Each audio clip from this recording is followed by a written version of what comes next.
After the last couple of seasons in Edmonton, it's great to see Milan Lucic smile. Speaking of Edmonton, the Ken Holland era is upon us.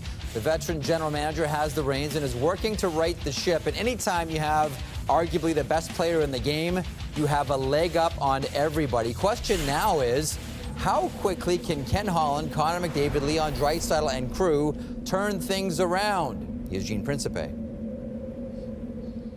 Jeff, I'd have to say the biggest concern coming into training camp for the Edmonton Oilers was the health of Connor McDavid after he injured his knee in the final game of the regular season. But the captain played in 2 exhibition games and will be ready to go opening night against Vancouver, which means he'll be alongside his teammate and linemate, 50-goal man Leon Draisaitl. On the ice, the biggest move the Oilers made in the offseason was the interprovincial trade with Calgary.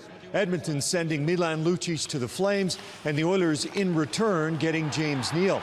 Off the ice, there was movement on the management side. The hiring of President of Hockey Operations and General Manager, that position going to Ken Holland, who then proceeded to hire Dave Tippett as the newest head coach of the Edmonton Oilers. Tippett's goal coming into training camp is cutting back on goals against. Defense will be a mainstay if the Oilers are to have the success they want, even if they have forwards like Draisaitl and McDavid. For Tippett and the Edmonton Oilers, the goal is to make the playoffs, something, Jeff, the Oilers have only done once in the last 13 seasons. Excellent, Gene. Before we get to James Neal, Elliott, quick thought on Connor McDavid? Well, Gino hit on one thing it's huge. Imagine the pall on the Oilers season if they're opening on Wednesday night against Vancouver and McDavid is not there. Oof. Immediately, that's a huge win for the Oilers. Looking for goals, looking for production, James Neal. You look at that team. Where's their biggest strength? Down the middle. Where's their biggest question marks? On the wing. They have great centers. They don't have great wingers. We just talked about Lucic. We had that interview with David. To me, Neal is bigger in Edmonton in terms of what they need him to do than Lucic in Calgary. He has to be James Neal again. He has to be the dirty, nasty, annoying, pain in the butt, super talented goal scorer that he's been for most of his career. He has to prove that last year was an aberration. It was not the way. That's not James Neal. He's a scorer.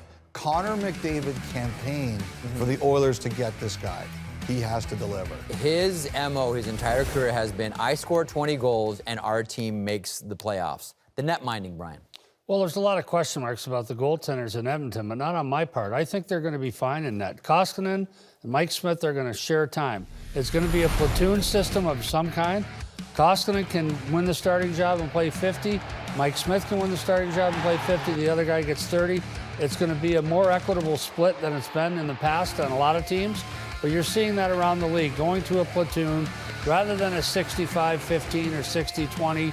They're going to a 50-30, and I realize for anyone who's going to text me that doesn't add up to 82, but we're pressed for time. I think they're going to be just fine. They've both got size. They're both athletic. I think they're both going to be fine. The question is who's going to end up getting the 50, who's going to end up getting the 30. I like both goaltenders. I do not feel this is going to be an Achilles heel for this team.